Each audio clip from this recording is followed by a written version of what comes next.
Tonight, you're going to walk past a hot dog stand. You'll barely notice it. But that stand is running one of the most disciplined pricing experiments in retail history, and it's been running for almost 40 years. The price is $1.50. It has been $1.50 since 1985. Gas has gone up. Rent has gone up.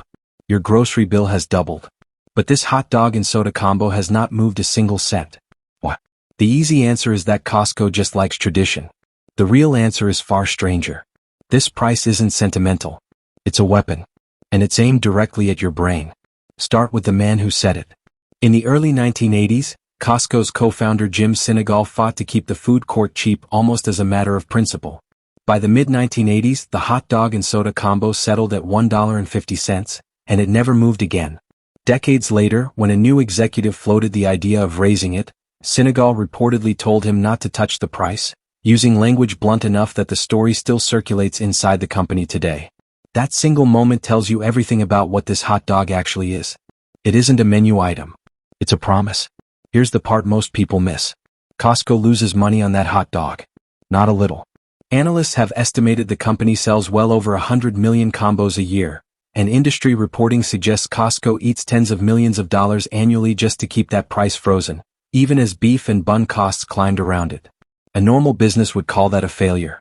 Costco calls it a budget line item. Because the hot dog was never supposed to make money. It was designed to lose money on purpose forever. This is what economists call a loss leader. Sell one item below cost and use it to pull people through the door. Grocery stores do it with milk. Costco does it with a Frankfurter. But here's the twist most explanations skip. A normal loss leader gets discontinued once it's done its job. Costco's hot dog never graduates. It stays broken permanently as a feature, not a bug. Why would a company protect a losing product for 40 years? Because the loss isn't the cost. The loss is the message. Think about what a stable price actually does to a human brain. Nobel laureate Daniel Kahneman and his research partner Amos Tversky spent years studying how people judge value, and one of their core findings was something called anchoring. The first number you see for something becomes the reference point your brain measures everything else against. Once an anchor is set, your mind quietly uses it to judge whether anything nearby feels fair or overpriced. Now walk that hot dog stand back into the warehouse. You just paid $1.50 for a meal. Somewhere in your head, a number gets locked in. This company doesn't gouge people. Now look at the shelf of 42 rolls of paper towels, or the case of protein bars, or the annual renewal notice for your membership. Your brain, still holding onto that anchor, extends the same trust to everything else in the building. One honest price becomes a stand-in for the honesty of the entire store. That's not an accident. That's the entire function of the hot dog. There's a second piece of psychology working underneath this one. Behavioral scientists describe something called a heuristic, which is really just a mental shortcut your brain uses so it doesn't have to calculate everything from scratch. You don't have time to audit every price tag in a warehouse the size of an airport hangar. So your brain grabs the easiest, most memorable data point available and uses it as a stand-in for the whole experience. A $1.50 hot dog is about as easy to remember as a number gets. It becomes the single fact your brain reaches for whenever it needs to answer the question, is this store still trustworthy?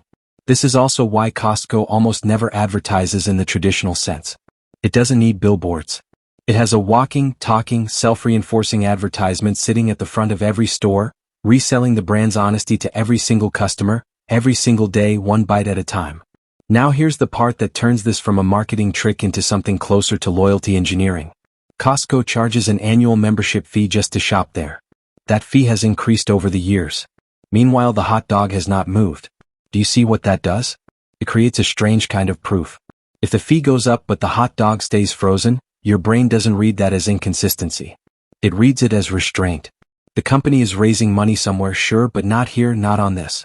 And if they're holding the line on the one price everyone remembers, maybe they're holding the line everywhere else too. Psychologist Robert Cialdini, who spent much of his career studying persuasion, described how people extend trust based on consistency. Once someone commits to a position publicly, breaking that position costs them credibility, not just money. Costco's executives have talked about the hot dog price in interviews, in shareholder meetings, even in company lore passed down between CEOs.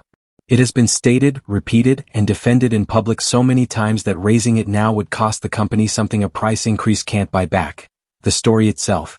So what would happen if Costco actually raised it? Financially, almost nothing. The hot dog line does not decide whether the company is profitable. But symbolically it would be an earthquake. Customers wouldn't just notice a 50-cent increase. They would ask what else is being quietly adjusted upstairs. The hot dog isn't holding up a profit margin. It's holding up an entire architecture of trust that took 40 years to build and could unravel in a single earnings call. That's why the price survived a financial crisis. That's why it survived a pandemic that reshaped supply chains overnight. That's why it survived years of inflation that touched almost everything else in the store. Not because the economics made sense. Because the psychology didn't allow for an exception. Here's the modern mirror. You probably do this exact thing without noticing. You judge an entire restaurant off one dish. You judge an entire company off one customer service call. You judge an entire person off one small, consistent detail, long before you've gathered enough evidence to justify the conclusion. Your brain isn't lazy for doing this. It's efficient. It just needs one stable, trustworthy data point, and it will build an entire narrative around it. Costco simply found the cheapest, most repeatable way to hand you that data point on purpose. Not once. Every visit. For the price of a can of soda. So the next time you walk past that stand, notice what's actually happening. You are not just buying a hot dog. You are being handed a small, frozen piece of evidence, deliberately preserved for decades, so that your brain will do the rest of the marketing on Costco's behalf.